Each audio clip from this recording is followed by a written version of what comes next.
क्यों नहीं हुआ राधा कृष्ण का विवाह। राधा और कृष्ण जिनके बीच में इतनी घनिष्ठता थी, इतना प्रेम था, अमर प्रेम था, उसके बावजूद भी उनका विवाह क्यों नहीं हुआ। उन्हें हम प्रेम के नाम पे आज भी पूजते हैं, लेकिन उन दोनों ने विवाह क्यों नहीं किया, उसके कारण आज हम लोग जानेंगे। राधा कृष्ण का प्रेम अमर है और बहुत कम लोग हैं जो उनके प्रेम की गहराइयों को समझ पाएंगे या समझ पाए हैं। विष्णु जी ने धरती पर बुराइयों का नाश करने और धर्म की स्थापना करने के लिए कृष्ण अवतार में जन्म लिया था। उनका पालन पोषण यशोदा मैया ने किया और नंदलाल के नाम से भी जाने गए। कृष्ण के वैसे तो बहुत नाम हैं, लेकिन नंदलाल से के नाम से इसलिए जाने गए क्योंकि नंद उनके पिता थे। लेकिन उनका उद्देश्य सिर्फ बुराई का नाश करना नहीं था, बल्कि प्रेम का असली स्वरूप समझाना भी था।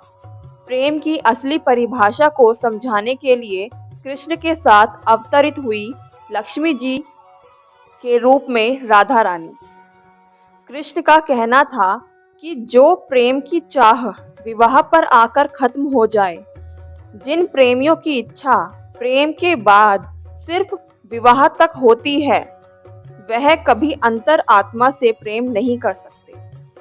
प्रेम तो अनंत है, जिसमें किसी प्रकार की लालसा ना हो, जिसमें किसी प्रकार की मांग ना हो, बस देने का नाम है प्रेम।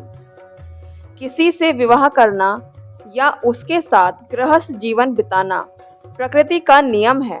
प्रेम होना भी जरूरी है पति पत्नी के रिश्ते में, परंतु जिसे अपनी आत्मा से जोड़ लिया हो, जो लोग आत्मा से एक दूसरे के हो गए हों, उनके लिए विवाह सिर्फ एक रीत है जो धरती पर रह के समाज के लिए निभानी होती है। लेकिन प्रेम के बाद यदि दो व्यक्तियों में प्रेम है तो विवाह और उनका विवाह नहीं हुआ है, और एक दूसरे के प्रति वही आदर सम्मान है मन में, वही प्रेम है। शरीर आज है कल नहीं, पर आत्मा तो अमर है। और जो प्रेम शरीर से ना हो, आत्मा से हो, वो अमर है। राधा और कृष्ण का विवाह भी हुआ था, परंतु सिर्फ प्रेम को समझाने के लिए, प्रेम की सही परिभाषा को समझाने के लिए उन्होंने अपने विवाह को कभी भी सामाजिक तौर पर नहीं बताया। हालांकि जो राधा और कृष्ण का विवाह हुआ था वो स्वयं ब्रह्मा जी ने करवाया था और नंद बाबा की उपस्थिति में हुआ था, परंतु लेकिन किसी श्राप के कारण उन लोगों को अपना विवाह करना पड़ा था। वो श्राप क्या है और क्यों उन लोगों ने अपनी सामाजिक जीवन के लिए विवाह की जो रीत थी वो सबके सामने नहीं निभाई, ये हम अपनी अगली वीडियो में जानेंगे। उस समय तक के लिए हमारी वीडियो से जुड़े रहिए, हमारे चैनल को सब्सक्राइब कर दीजिए और बेल आइकन पर क्लिक कर लीजिए, जिससे कि नई जो वीडियो है उसका नोटिफिकेशन आपको मिलता रहेगा। हमारी वीडियो को लाइक करना ना भूलें, शेयर करना ना भूलें। आगे बढ़ते हैं। राधा और कृष्ण ने जब प्रेम किया, विवाह नहीं किया। अब लोगों के मन में ये भी सवाल आते हैं कि वो राधा से विवाह करने के बाद भी तो रुक्मणी से और बाकी अपनी पत्नियों से विवाह कर सकते थे, तो उन्होंने जब इतनी पत्नियों से विवाह किया तो राधा से ही क्यों नहीं किया? क्योंकि उनसे वो अनंत प्रेम करते थे। जो उनकी पत्नियां थीं उनसे साथ सिर्फ इस धरती लोक तक का था, लेकिन राधा से जो उनका प्रेम था वो गौलोक तक था, जो कि अमर है। आज भी हम प्रेम के जब भी अक्षर को सुनते हैं या समझते हैं तो हमारे मन में राधा कृष्ण का ही नाम आता है।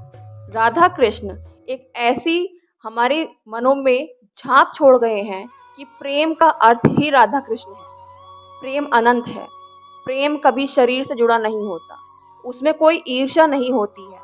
अगर हमारा प्रेमी किसी और कन्या से या किसी और मनुष्य से या लड़के से बात कर रही है, इसका मतलब ये नहीं है कि हमारा प्रेम हमसे दूर जा रहा है, बल्कि उसके मन में जो हमारे लिए स्थान है वो कभी किसी और का नहीं हो सकता। इसी बात को समझाने के लिए भी कृष्ण ने और राधा रानी ने धरती पर अवतार लिया था और हम लोगों को ये समझाया था कि प्रेम क्या है और कैसे उसको हम समझ सकते हैं। हमारी चैनल से जुड़े रहिए ऐसी जानकारियों के लिए। आगे हम लोग बात करेंगे राधा कृष्ण का विवाह कैसे हुआ, कहाँ हुआ और कौन सा वो श्राप था जिसके कारण राधा कृष्ण को बचपन में ही विवाह करना पड़ा और ब्रह्मा जी ने उनका विवाह कराया था।